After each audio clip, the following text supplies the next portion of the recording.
11th-12th में मैं और मेरी दोस्त ने एक वेबसाइट लॉन्च कर दी थी। CXO मंत्रा के इस एपिसोड में मिलिए शिपरॉकेट के MD और CEO साहिल गोयल से।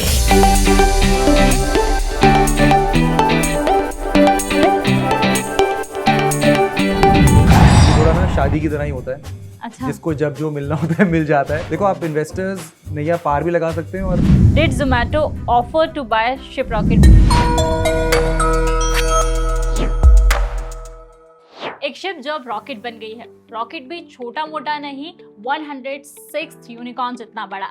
नमस्कार, मैं हूं निकिता पाटीदार और दौड़ती भागती खबरों के बीच एक बार फिर हम तैयार हैं गर्मा गर्म CXO मंत्रा के साथ। तसल्ली से बातचीत होगी, इसमें बातचीत करेंगे शिपरॉकेट के फाउंडर MD CEO साहिल गोयल से।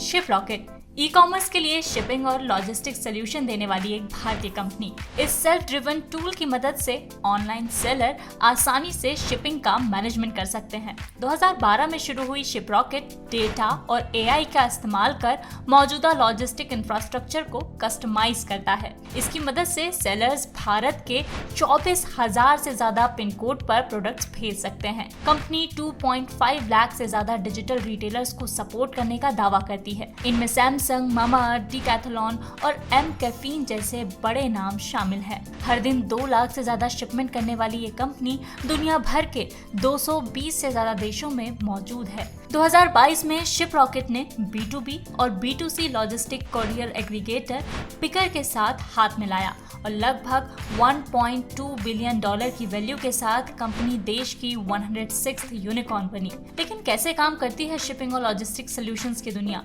कैसे जीरो से 1500 करोड़ का टर्नओवर करने वाली कंपनी बनी शिपरॉकेट? इन्हीं सवालों के जवाब जाने हमने कंपनी के CEO और को-फाउंडर साहिल गोयल से। Sahil, welcome to Zee Business. Thank you Nikita. How are you doing? Very well, thank you. To begin with, सबसे पहले हमारी ऑडियंस को ये बताइए एकदम आसान भाषा में, क्या है शिपरॉकेट, कैसे काम करती है कंपनी और कैसे ये लोगों की मदद कर रही है? तो शिपरॉकेट एक सॉफ्टवेयर प्लेटफॉर्म है जो छोटे बिजनेसेस, चाहे वो कितने भी साइज़ के हों, इंस्टाग्राम सेलर्स हों, ऑनलाइन ब्रांड्स हों, वेबसाइट मेकर्स हों, या फिर ट्रेडर्स हों, एनी काइंड ऑफ सेलर, उनको फ्रिक्शनलेसली ऑनलाइन सेल करने में हेल्प करते हैं हम। तो उसमें उनकी शिपिंग, पेमेंट्स, मार्केटिंग जैसी चीज़ों में, एंड अब सून हम लोग ने लोन्स भी उनको हेल्प करना शुरू कर दिया है। तो उनको बिजनेस रन करने के लिए अपना जो कुछ भी चाहिए होता है, हम एक ही प्लेटफॉर्म पे उनको इनेबल करवा देते हैं। और कितने सारे लोग जो हैं आपके साथ जुड़े हुए हैं? तो हमारे साथ हर क्वार्टर में 1.5 लाख सेलर्स यूज़ करते हैं प्लेटफॉर्म को अपना बिजनेस को पावर करने के लिए। उसमें से बहुत सारे ऐसे लोग हैं जो सिर्फ सोशल मीडिया पे ही सेल्स करके अपने ऑर्डर्स को यहाँ पे फुलफिल करते हैं, और काफ़ी सारे लोग अपनी वेबसाइट्स भी रन करते हैं। Can you name a few of them? Actually 1.5 lakh लोग हैं, बहुत सारे हैं। कुछ जो बड़े ब्रांड्स हैं जो शायद वेल नोन होंगे, उसमें मामाअर्थ हमारा काफ़ी पुराना और लॉन्ग स्टैंडिंग कस्टमर है। सैमसंग हमें यूज़ करता है। काफ़ी सारे ऑफलाइन ब्रांड्स भी हैं, डिकैथलॉन जैसे, जो अपनी डायरेक्ट फुलफिलमेंट के लिए और शिपिंग के लिए हमें यूज़ करते हैं। 1000 एम्प्लॉयज़ से ज़्यादा काम करते हैं हमारे साथ। हमारा मेन ऑफिस गुड़गांव में ही है, कुछ छोटे ऑफिसेज हमारे बैंगलोर, बॉम्बे वगैरह में भी हैं। हम अपने मर्चेंट्स के लिए ऑलमोस्ट 30,000 करोड़ की सेल्स पावर करते हैं। मींस वो लोग हमारे प्लेटफॉर्म पे 30,000 करोड़ का सामान सेल करते हैं, एंड इससे हम इंडिया के 4th लार्जेस्ट ई-कॉमर्स कंपनी बन जाते हैं। टर्नओवर पे हम जनरली कमेंट नहीं करते हैं, बट इस समय 1500 से 2,000 करोड़ के बीच में आप पकड़ लीजिए हमारा टर्नओवर अभी चल रहा है। ड्रीमर, देसी, इनोवेटर और हैकर, आपके सोशल मीडिया का ये बायो है। That's right. बताइए, शिपरॉकेट से इतर कौन है साहिल गोयल? अपनी फैमिली के बारे में कुछ बताइए, अपनी जर्नी के बारे में कुछ बताइए। तो मैं दिल्ली का ही हूँ, born and brought up. School यहाँ गया, फिर अपना कॉलेज के लिए मैं US चला गया था। फिर वापस इंडिया में मैंने अपना जॉब करी, मैं इंश्योरेंस सेक्टर में था। उसके बाद फिर वापस US चला गया था अपनी MBA और MS करने, और कुछ 1-2 साल और काम करके फिर वापस आ गया टू स्टार्ट। और फैमिली में, मतलब मैं मैरिड हूँ, मेरे 2 बच्चे हैं, 6-year-old sun, 11-year-old daughter. And मेरे को आई थिंक स्कूल टाइम से ही वेबसाइट बिल्ड करने का बहुत इंटरेस्ट हो गया था। I started coding very early. And we are talking about which year, like around? So मैं 8th-9th में था, तो 96-97। उस समय आप तो वेबसाइट के बारे में सोच वेबसाइट रहे थे। बिल्ड करना शुरू कर दिया था मैंने, वाह। टू द पॉइंट जहाँ मतलब 11-12 में मैं और मेरे दोस्त ने एक वेबसाइट लॉन्च कर दी थी। हम लोग ने एक कमीशन जंक्शन करके यूएस की एड एफिलिएट प्लेटफॉर्म होता था, उसका बैनर लगा के कुछ कुछ मनी बनाना शुरू कर दिया था। शिपरॉकेट के पहले बेसिकली 2011 में इंडिया में अभी ई कॉमर्स बिल्कुल शुरू ही हुआ था, और हमारे फैमिली में somebody जो शूज़ में डील करते थे, उन्होंने रीच आउट किया था कि मुझे ऑनलाइन सेल करना है। अच्छा, क्योंकि फैमिली का कंप्यूटर वाला बंदा मैं था, उन्होंने बोला तो पता भाई तुम करके ही करो हमारे तुम लिए। बता दो, कर दो एटसेट्रा। हम्म। एंड मेरे को फिर रियलाइज़ हुआ कि एक्चुअली इंडिया में कुछ है ही नहीं। तो आई थिंक उस थॉट को फिर कहीं ना कहीं पुश किया आपने। पुश करते करते करते करते इस बिजनेस में घुस गए हम लोग। आपने वॉलमार्ट में काम किया है यूएस में रहते हाँ हुए। जी। How was your experience? वहाँ का वर्क कल्चर और इंडिया का वर्क कल्चर कैसे डिफरेंट है? सी आई थिंक यूएस और इंडिया के वर्क कल्चर में इन जनरल फ़र्क तो देखो ऑब्वियसली है, but that being said Walmart by itself एक डिफरेंट वो है। अच्छा। बिकॉज उनके हम हेडक्वार्टर्स में था, मैं इंटर्न था एक्चुअली, 3 मंथ्स मैंने वहाँ काम किया था। पर उनके हेडक्वार्टर्स में जाना इटसेल्फ, उनका स्केल देखना, it was massive, right. In fact उनके डिस्ट्रीब्यूशन सेंटर में गया था मैंने, आई डोंट थिंक इतना बड़ा और इतना ऑटोमेटेड कुछ भी लाइफ में देखा था कभी टिल दैट टाइम। मुझे ये बताइए, फॉर एग्जांपल मान लीजिए मेरा एक कैंडल्स का स्टार्टअप है। हाँ जी। How you guys will help me? Shiprocket कैसे मदद करता है इस तरह के स्टार्टअप्स को? सी हमारे पास स्टार्टअप्स जो जनरली आते हैं, हम्म। दे कम टू अस जब वो शुरू करने की सोच रहे होते हैं, हम्म। या बिल्कुल अभी अभी उन्होंने कुछ कुछ सामान सोर्स कर लिया या बना लिया, and now they want to start their business. कि पहले 5-10 ऑर्डर्स फ्रेंड्स को साथ टेस्ट कर लिए, अभी होता है अच्छा मेरे को मार्केटिंग शुरू करनी है इसकी। वहाँ से फिर उनको शिपिंग की नीड होती है, सीओडी की नीड होती है। तो हमने क्या करा है, हमने पूरा इस पार्ट को पावर करने के लिए एक व्हाट्सएप शॉपिंग का बॉट बना दिया है, ओके। ताकि वो व्हाट्सएप पे जो हाथ से काम कर रहे हैं उसको बॉट के थ्रू Revert ऑटोमेट हो कर जाएगा। पाएं। उस पर अभी हम लोग जीपीटी भी पावर कर रहे हैं ताकि वो और इजीली फ्लुएंटली हो पाए। सून हम ये टेक्नोलॉजी इंस्टाग्राम के ऊपर भी लेके जा रहे हैं ताकि Okay. वहीं हो जाए। हमने एक पेमेंट्स का टेक्नोलॉजी बनाया है शिपरॉकेट चेकआउट के नाम से। एंड फाइनली शिपिंग तो हम लोग करते ही हैं। शिपिंग में हम पूरा pan India, we have the largest reach. तो इंडिया पोस्ट के साथ we are the only e commerce company who is enabling small sellers now to use India Post. आपने कार्ट रॉकेट को शिप रॉकेट नाम दे दिया, हाँ मतलब जी। सरनेम सेम है, जो फर्स्ट First नेम name है change हो वो गया है। चेंज हो गया है। तो नाम बदलने से एक ब्रांड पे क्या फर्क पड़ता है, पहली चीज, और क्या इससे सच में बिजनेस को Yeah. एक अलग दिशा दी जा सकती है? बिजनेस के एंड पे क्या चेंजेस आते हैं? सो एक्चुअली निकिता, जब हमने शुरू किया था ना, हम ये काम नहीं कर रहे थे शिपिंग वाला। अच्छा। हम लोगों को उस समय वेबसाइट्स बनाने में हेल्प कर रहे थे, एंड हमारा प्लेटफॉर्म था जिसमें आप आकर अपने प्रोडक्ट्स डाल के अपनी वेबसाइट बिल्ड कर दो। आपने बोला मैं कैंडल मेकर हूँ, तो आप बोलते यू नो व्हाटएवर fancycandles.com, अब उसको चलाना है, उस पर अपना लोगो डालना है, आपको मार्केटिंग मटेरियल डालना है, बैनर डालना है, प्रोडक्ट्स डालने हैं, उसके ऊपर फिर पेमेंट्स चलाना है एंड सो ऑन, राइट। पर हमको फिर रियलाइज़ हुआ 3-4 साल वो करके कि इंडिया में एक्चुअली जो मास ऑफ बिजनेसेस हैं उनकी प्रॉब्लम वेबसाइट बनाना नहीं है। एंड हमको तब रियलाइज़ होने लगा कि उनकी प्रॉब्लम सिर्फ 2 फोल्ड है। एक ये है कि उनको एक लोअर कॉस्ट पे ट्रैफिक लाना, डिमांड क्रिएट करना, ऑर्डर्स जनरेट करना, एक वो बड़ी प्रॉब्लम है। और दूसरी प्रॉब्लम उनकी ये है कि मैं इसको ईजिली इफेक्टिवली मैं पेमेंट्स कलेक्ट कर पाऊँ और मैं अपने बायर तक पहुँचा पाऊँ। ये जो डिमांड जनरेशन प्रॉब्लम है, ये ज़्यादा बड़ी प्रॉब्लम लगी हमें उस टाइम पे। तो हमने बोला एक काम करते हैं, हम ये सेकंड प्रॉब्लम उठाते हैं, विच मीन्स जिनके पास ऑर्डर्स हैं उनको ईजिली शिप कैसे कराना है, हम उस पर काम करते हैं। और हमने एक्चुअली कार्ट रॉकेट को बंद कर दिया लिटरली। एंड उस समय फिर कंपनी का नाम बोला नहीं, अब हम शिपिंग करेंगे, एंड हमने शिप रॉकेट पे पिवट कर गए हम लोग एज अ कंपनी। आप स्केलिंग कर रहे थे तो उस समय इन्वेस्टर्स की भी अच्छी खासी जरूरत लगती है। बिल्कुल। सही समय पे सही इन्वेस्टर मिलना कितना जरूरी है, और आप लोगों को सही समय पे मिले? देखिए ये थोड़ा ना शादी की तरह ही होता है। अच्छा। जिसको जब जो मिलना होता है मिल जाता है। अच्छा। मैं ऐसा बिलीव करता हूँ। ठीक बिकॉज है। क्या होता है कि अगर आप देखो, आप इन्वेस्टर्स नैया पार भी लगा सकते हैं और डुबा भी सकते हाँ हैं। डुबा भी सकते हैं, depending on your alignment. I think बात यहाँ आ जाती है कि आप उनको क्या बोल के लेके आ रहे हो और आप क्या करना चाहते हो। अगर उसमें कोई गैप है तो फिर दिक्कत होएगी, ठीक है। अगर आप जो कर रहे हो और करना चाहते हो उसी विजन पे कोई इन्वेस्टर बैक कर रहा है तो कोई दिक्कत नहीं होगी, बिकॉज आप दोनों अलाइनमेंट में हो। आपने जो भी अपनी प्रॉब्लम्स थी एक्सेट्रा या अच्छी बातें थी आपने शादी के पहले ओपनली बता दी, दैन की तो आगे क्लैश नहीं होंगे। आगे क्लैश नहीं होगा। तो हमने वही करा एग्जैक्टली, और हमको बहुत बेस्ट इन्वेस्टर्स मिले उस हिसाब से देखें तो। ट्रेडिशनल मार्केट जो है इंडिया में वो बहुत हावी है, अभी तक है, इतना बिल्कुल। सारा डिजिटल प्ले होने के बाद में भी। तो शिप रॉकेट अपनी क्या यूएसपी लेकर चल रहा है जो ट्रेडिशनल मार्केट से एकदम डिफरेंशिएट कर देती है? सी आई थिंक पहली बात तो इंडिया में रिटेल की डिजिटल पेनिट्रेशन अभी 6-7% है। बहुत ज़्यादा नहीं है पर बहुत कम भी नहीं है। यूएस में ये नंबर 24% है, चाइना में ये नंबर 45% है। वाओ। हमने तो ये स्ट्रैटेजी ली है एज अ कंपनी की इसको चलाने के लिए जो कंपोनेंट्स हैं, जैसे आपको अगर एक व्हाट्सएप पे मार्केटिंग रन करनी है, अब आप एक ऑफलाइन दुकानदार हो, आपकी जो needs around let's say WhatsApp marketing, Facebook ad marketing, payments, right, UPI पे पेमेंट एक्सेप्ट करनी है, cash on delivery payment accept करनी है, शिपिंग करनी है, वेयरहाउसिंग करनी है, कस्टमर सपोर्ट करना है, आपके यही पिलर्स हैं ई कॉमर्स के। हम एक तरीके से उन कंपोनेंट्स को बिल्ड कर रहे हैं और बोल रहे हैं कि देखो ये इंटर ऑपरेबल है, आपको सारे लेने की जरूरत नहीं है।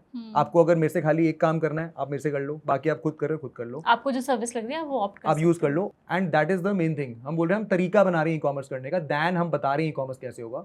आप जब इतने सारे ब्रांड्स के साथ में कनेक्शन में आते हैं तो आपको लगता है कि यार ये सेगमेंट हमने सोचा भी नहीं था और ई कॉमर्स में ये बहुत जा रहा है। बिल्कुल। कौन से ऐसे 3 सेगमेंट्स हैं? देखिए मैं आपको सेगमेंट्स तो हम हर क्वार्टर हमको नए नए डिस्कवरीज होती हैं कि अच्छा ये भी कुछ है जो बिक रहा है। एक तो जनरली कोई भी टाइप का निश मतलब किसी भी टाइप का शूज़ ले लो आप, ठीक है, अभी शार्क शेप्ड शूज़ किसी ने बनाया है बच्चों के।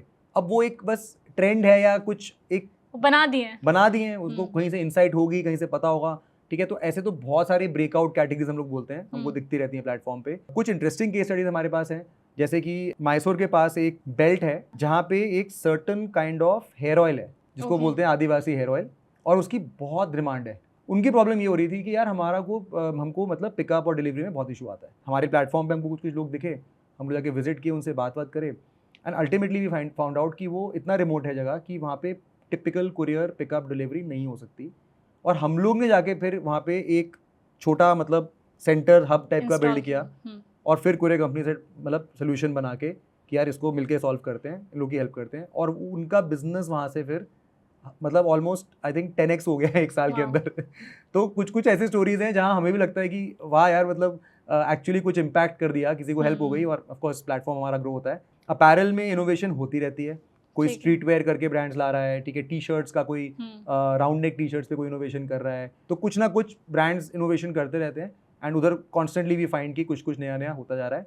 And I think any kind of mobile and AV accessories, वो हमेशा हमने देखा है वहाँ पे कुछ ना कुछ नया, कोई ना कोई कुछ कर रहा होता है। तो जनरली ये 3 कैटेगरीज हमको लगता है कि थोड़ी एवरग्रीन है। आप जब अपनी ऑडियंस से बात कर रहे हैं या जब सर्व कर रहे हैं, उसमें एआई का भी इस्तेमाल हो रहा है? सो एक्चुअली एआई के भी ना 2 चीज़ें हैं। देखो हमारी जैसी कंपनी जो एक मेटा प्लेटफॉर्म टाइप बना के काम कर रही है, हम लोग को तो डेटा के हिसाब से हर चीज़ करनी है, और हमें हर डिसीजन, हर ऑर्डर का हर डिसीजन कि किसको मिलना चाहिए, क्या होना चाहिए, क्या प्राइसिंग होनी चाहिए, किस सेलर को कैसे समझाना चाहिए, वो पूरा डेटा के ऊपर चलता है। तो एआई तो हमारा मतलब डे 1 से pretty much कंपनी के अंदर बेक्ड नहीं है, जिसको हम नेटिव एआई बोलते हैं, वो कहीं ना कहीं बिल्ट है हमारे प्लेटफॉर्म में। मोर रिसेंटली जो पूरा जनरेटिव एआई का भी स्कोप शुरू हो गया है, specially around language and content, chat GPT हो गया, बहुत सारे एलएलएम मॉडल्स आ गए हैं, उसको हम 3 तरीके से यूज़ कर रहे हैं। तरीका नंबर 1 तो ये है कि देखिए हमारी कंपनी के अंदर पहले अडॉप्ट होना चाहिए। हमारे जो भी एम्प्लॉयज़ हैं, ठीक है, या हमारे मर्चेंट्स के एम्प्लॉयज़ हैं, जहाँ वो कॉपी बना रहे हैं, एड क्रिएटिव बना रहे हैं, कोडिंग कर रहे हैं, उन सब चीज़ों के लिए हम कोशिश कर रहे हैं कि कल्चर चेंज करके उसको अडॉप्ट करवाएं, because it is more efficient, it is a way of the future, इसमें कोई क्वेश्चन नहीं है। दूसरा तरीका ये है कि दूसरी चीज़ ये है कि हमको जो हमारे मर्चेंट्स के साथ इंटरेक्शंस हैं, चाहे वो सेल्स की इंटरेक्शन है, चाहे वो सपोर्ट की इंटरेक्शन है, वो सारी एक्चुअली आज ह्यूमन लेड है। ऑफ कोर्स मार्केटिंग असिस्टेड है, बट स्टिल ह्यूमन लेड है। वो काफ़ी हद तक मुझे ऐसा लगता है अब ऐसी कैपेबिलिटीज अनलीश हो रही हैं कि वो काफ़ी हद तक ऑटोमेट हो सकती है, या एटलीस्ट हमारी टीम्स को बहुत सारा लेवरेज मिल सकता है कि अगर मैं पहले 10 लोगों को रीच कर पा रहा था, मैं 100 को रीच कर पाऊंगा, राइट। तो वो लेवरेज वहाँ पे आने की कैपेबिलिटी बन रही है चैटबॉट्स के थ्रू, वॉइस भी आ गया है, वीडियो आ गया है, बोथ इन एंड आउट, तो काफ़ी कुछ वहाँ पे हो रहा है। और तीसरा ये कि उसको हम अपने प्लेटफॉर्म के अंदर ही बिल्ड इन कर रहे हैं कि ना क्या होता है, हमारे मर्चेंट्स देखिए सब साइज के हैं, और यहाँ पे बहुत बड़ा जो गैप रहता है अवेयरनेस का रहता है कि अच्छा मुझे नहीं पता था कि ऐसे भी कर सकते हैं, या मुझे नहीं पता था मुझे अपनी प्राइस 100 रुपये कम करके बेचना चाहिए क्योंकि मेरा धंधा बढ़ जाएगा इससे।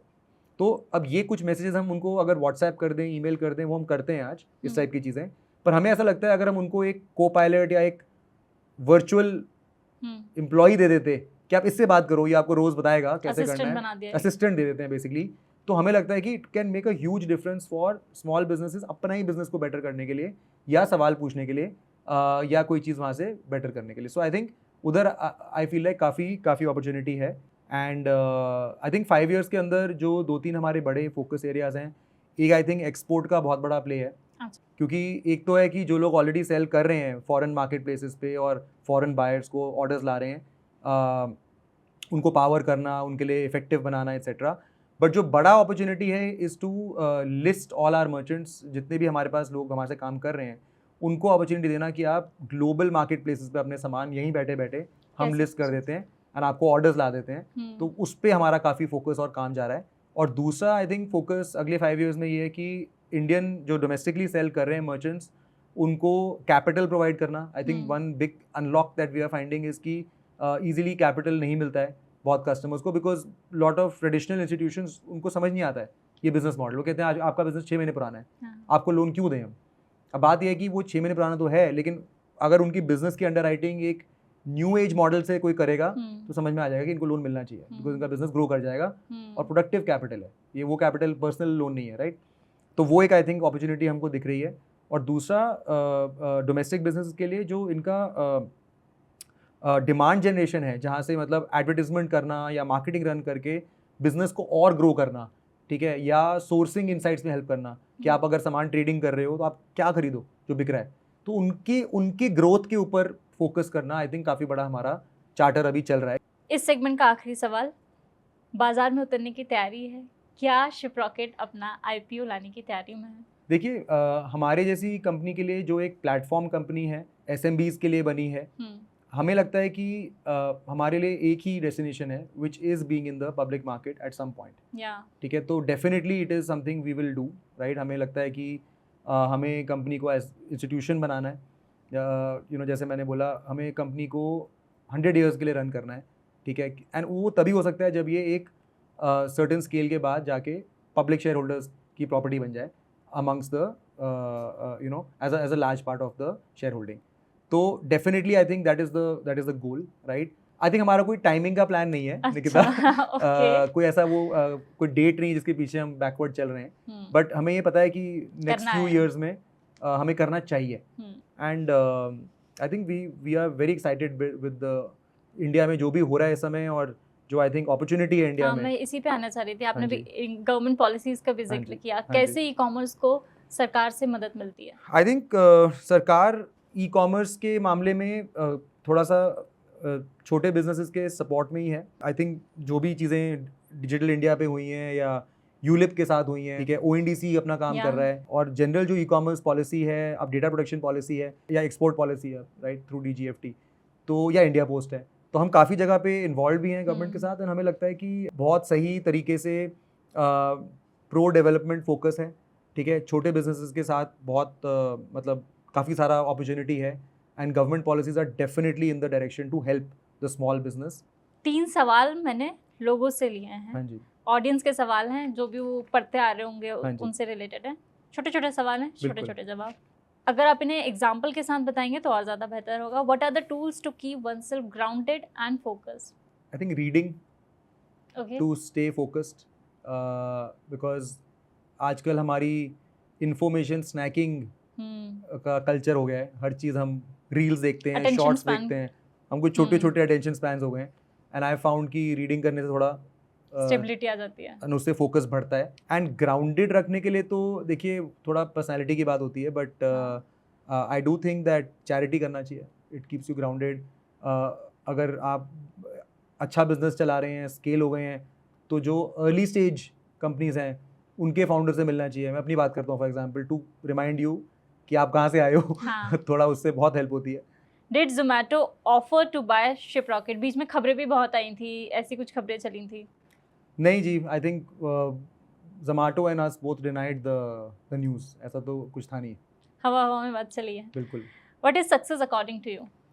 आई think success to me means impact, and impact can be measured in any way, right. Impact can be कितने यूजर्स का कितने बिजनेसेस को आपने इम्प्रूव कर दिया, कितने कंज्यूमर्स के लिए आपने शॉपिंग सेफ बना दी, ईजी बना दी, और किस तरीके से आपने नेशन को इम्पैक्ट कर दिया। And I think for me it is only about that. आपने किताबों का जिक्र किया था, हमारी ऑडियंस के लिए बताइए 3 किताबें जो हर इंसान को ज़रूर पढ़नी चाहिए। तो lately I have been reading this one book called loon shots, okay, जिसमें बेसिकली टॉक्स अबाउट इनोवेशन और ग्रोइंग बिजनेस को दोनों को साथ में, या स्केल्ड बिजनेस और इनोवेशन साथ में कैसे हो सकती हैं और कैसे नहीं हो सकती। ठीक है, एक इनोवेटर्स डिलेमा करके किताब है जो मेरे बिजनेस स्कूल टाइम से मैं रेफ़र करता आ रहा हूँ, जो मुझे बहुत पसंद है। आई थिंक सिमिलर बात होती है उसमें। और एक hard thing about hard things, which is a very good book, थोड़ा सेल्स के ऊपर और कल्चर के ऊपर है। इतना लंबा सफ़र रहा है, अगर 20 साल का जो साहिल था उसको एक लर्निंग इतने सारे एक्सपीरियंसेस के बाद देने जाएंगे तो वो कौन सी लर्निंग होगी? आज जो हम कर पा रहे हैं वो अगर गलतियां नहीं करते तो हम कर ही नहीं पाते। तो अगर मैं चेंज ही कर दूंगा उसको तो शायद उल्टा पड़ जाएगा, मुझे ऐसा लगता है। तो आई थिंक कुछ भी चेंज ना करना is the advice I would give myself. I could tell myself कि don't take yourself so seriously. Young entrepreneurs के लिए कोई मैसेज जाते जाते? आई थिंक कुछ भी चीज़ को मटीरियलाइज होने के लिए टाइम लगता है। तो मैं सबको बोलता हूँ कम से कम 3-4 साल दो।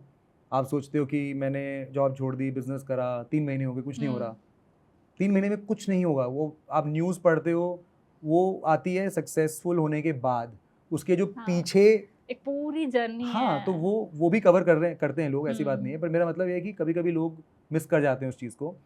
तो थोड़ा सा अपना कन्विक्शन बना के उसमें रहना, पेशेंट रहना बहुत इंपॉर्टेंट है। और कोई आइडिया छोटा, कोई मार्केट छोटी बड़ी, कोई फ़र्क नहीं पड़ता। अल्टीमेटली अगर आपकी कन्विक्शन हाई है ना, और आपने कोई चीज़ है जो आप बोलते नहीं मैं श्योर हूँ उसके ऊपर कि मैं इस पर टिका रह सकता हूँ या रह सकती हूँ 3-4 साल, उसको उठाओ और फिर फुल्ली उसमें कमिट हो जाओ। अगर आप depending on how badly you wanted, आपको मिल जाएगा। ऐसा कुछ है नहीं जी नहीं मिल सकता आपको, लेकिन बहुत हाई कन्विक्शन, पूरा जोर लगाना है और पेशेंस, दोनों चीज़ें चाहिए। Thank you Sahil, thank you Nikita, great fun, thank you. तो ये थे हमारे साथ शिप रॉकेट से साहिल। कैसा लगा आपको ये पूरा पॉडकास्ट, पूरी कॉन्वर्सेशन? हमें ज़रूर बताएं और भी ऐसी पॉडकास्ट के लिए जुड़े रहें जी बिजनेस पर।